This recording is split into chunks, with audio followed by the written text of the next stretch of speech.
ہم بغدادی صاحب کے پاس آتے ہیں۔ بغدادی صاحب، آج کا ٹاپک ویسے تو ہم نے اپنی جب ٹرانسمیشن کا آغاز کیا تھا تو پہلے دن ہم نے کافی اس حوالے سے ڈسکشن بھی کی تھی، لیکن آج ہم دوبارہ سے اگر اس چیز کو باقاعدہ طور پر آغاز کے طور پر ڈفرینشیٹ کرنے کی کوشش کریں اور قرآن و احادیث کی روشنی میں چاہوں گی آپ اپنی گفتگو کا بھی آغاز اسی حوالے سے کریں کہ کتنی امپورٹنس ہے حلال و حرام میں جو تمیز ہے اس کا خیال کرنے کی، اور پھر اس کو ہم معاشرے سے بھی ریلیٹ کریں گے۔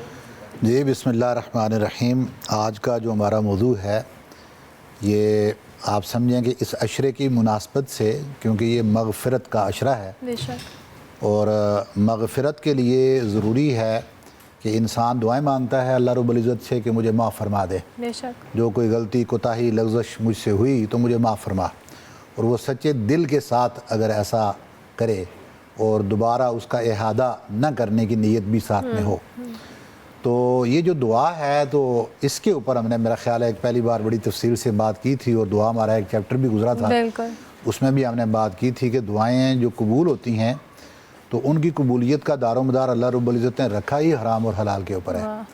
تو ایک حدیث پاک تو اس وقت ہم نے بیان کر دی تھی، جو کہ ایک شخص کی کیفیت جو کہ یہاں سے حج کے لیے شدید سفر کرنے کے بعد جاتا ہے اور اس کو جواب کیا ملتا ہے۔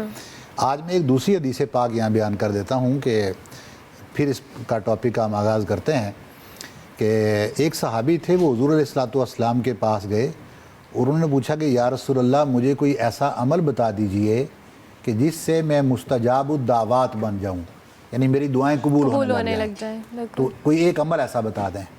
تو اب ظاہری بات ہے کہ ایک عمل ایسا جس سے دعائیں قبول ہونے لگ جائیں، تو آگے بتانے والے بھی معلم انسانیت تھے۔ آپ علیہ الصلوۃ والسلام نے فرمایا کہ رزق حلال، واہ، سبحان اللہ، اگر حلال کھاؤ گے تو آپ مستجاب الدعوات بن جاؤ گے۔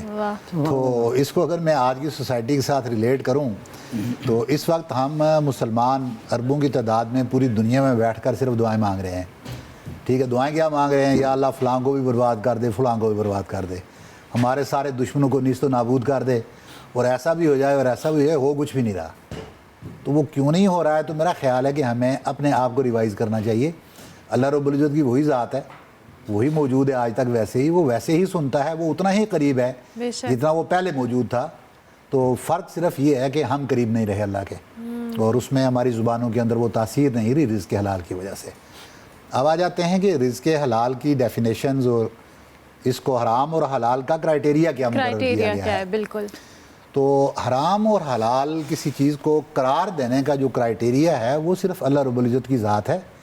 پھر اللہ رب العزت نے حضور علیہ الصلوۃ والسلام کو یہ تشریعی اختیارات دیے ہیں، قانونی اختیارات، کہ آپ بھی ویسے ہی جس طرح اللہ رب العزت کی ذات کسی چیز کو حرام یا حلال قرار دیتی ہے، ایسے ہی حضور علیہ الصلوۃ والسلام بھی اس کو حرام یا حلال قرار دے سکتے ہیں۔ بالکل صحیح۔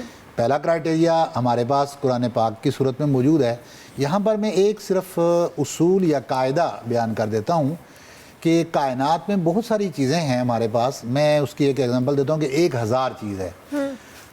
اس وقت بھی ہم اس حال کے اندر بیٹھے ہوئے ہیں تو آلموسٹ یہاں پر سینکڑوں کی تعداد میں اشیاء موجود ہوں گی۔ بالکل، ضروری نہیں کہ ہم ہر ایک چیز کا نام لے کر کہیں کہ یہ ٹیبل حلال ہے اور یہ والا صوفہ حرام ہے، بالکل صحیح، یہ ہم نہیں کر سکتے۔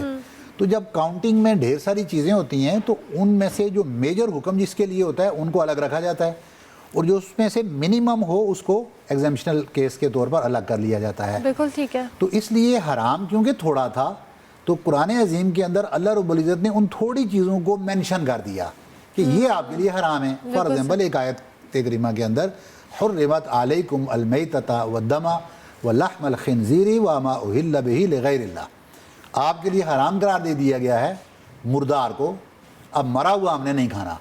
نمبر 2 فرمایا کہ خون نہیں آپ کھا سکتے۔ بالکل صحیح۔ نمبر 3 اسی آیت کے اندر فرما دیا کہ جس کے اوپر اللہ کا نام نہ لیا گیا ہو آپ وہ بھی نہیں کھا سکتے، یعنی جب آپ جانور کو ذبح کرتے ہیں تو ذبح کرتے ہوئے اس کو تکبیر کر کے ذبح کریں گے تو اللہ کے نام سے ہو جائے گا۔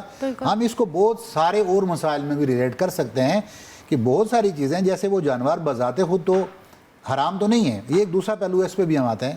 تو ان چیزوں کو اللہ رب العزت نے کیا کیا؟ مینشن کر دیا کہ یہ حرام ہے۔ بالکل صحیح۔ رشتوں میں اب رشتے سب حلال ہیں لیکن چند رشتے جو حرمت والے تھے ان کو بیان کر دیا۔ حرمت علیکم امہاتکم و بناتکم و خواتکم الی آخر، جو ہم پہلے پڑھ چکے ہیں۔ پہلے پروگرام کے اندر یہ آیا کریمہ پیش کی ہوئی ہے کہ یہ رشتے بیان کر دیے آپ کے لیے حرام ہے، مؤبد، پکے، پرماننٹلی حرام ہے، ان کو آپ چھیڑ نہیں سکتے۔ اور پھر اس کے علاوہ بھی ایک ٹمپریری حرمت ہے کہ آپ کے لیے سب رشتے حرام ہیں اور بھی، لیکن سوائے اس کے کہ آپ شریعت کے بتائے ہوئے جائز طریقے کے مطابق کسی کو اپنے لیے حلال نہیں کر لیتے، تو وہ اس صورت میں ہوگا۔ اب ہم آ جاتے ہیں کہ کچھ چیزیں ایسی ہوتی ہیں کہ جو فی نفس ہی یعنی اپنی بائی ڈیفالٹ اپنی بناوٹ کے اعتبار سے حرام ہے۔ تو اب وہ جو حرام ہے نا تو وہ نجس ہے، نجاست کی بنیاد پر وہ حرام ہے۔